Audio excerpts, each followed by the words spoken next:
সুপ্রভাত বন্ধুরা, সকালের সুন্দর একটা মেঘলা মেঘলা ওয়েদারে হাঁটি হাঁটি পায়ে আমি এখন মেডিটেশন সেন্টারে যাচ্ছি।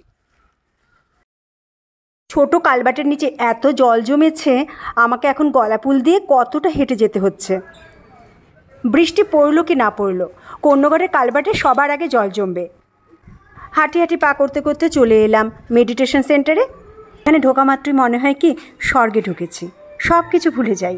আজ ক্লাসের শেষে আমাদের দাদির মুখে কত সুন্দর জ্ঞানের কথা শুনলাম। এটা পাওয়াও একটা বড় প্রাপ্তি।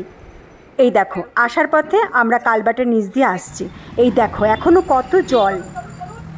আজ খুব তাড়াতাড়ি অটো পেয়ে গেলাম, বাড়ি চলে এলাম।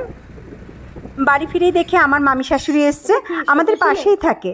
আমার জন্য 2 রকমের আচার নিয়ে এসছে, আম নিয়ে এসছে।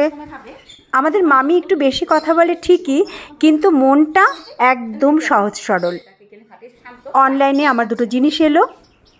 2টো ট্র্যাক প্যান্ট অর্ডার দিয়েছিলাম আমার জিম করার জন্য। আগের প্যান্টটা নষ্ট হয়ে গেছে, তা খুব সস্তায় পেলাম 2টো প্যান্ট।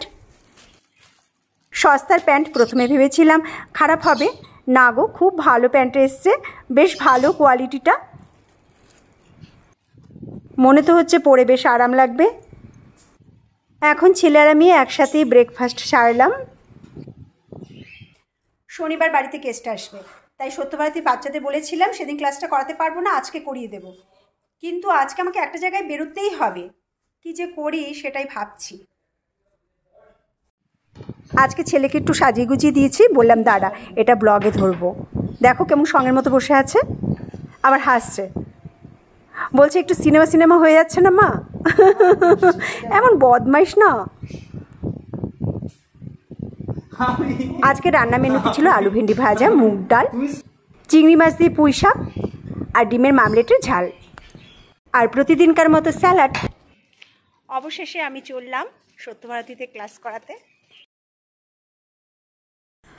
সত্যভারতীতে এসে আগে একটু বৃদ্ধাবাসে ঘুরে যাই, তারপর বাচ্চাদের নিয়ে কবিতা ক্লাস করাতে বসি।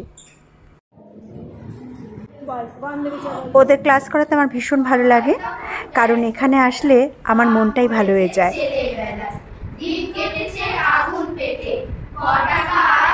1 2 3 স্টার্ট। পারিব না এ কথাটি বলিও না আর, কেন পারিবে না তাহা ভাবো একবার। 5 জনে পারে যাহা তুমিও পারিবে তা, পারো কি না পারো করো যত্ন। এই হলো আমার আজকের দিনের কর্মসূচি। আমার ডেইলি ব্লগ দেখতে হলে অবশ্যই আমার চ্যানেলটাকে সাবস্ক্রাইব করে রেখো।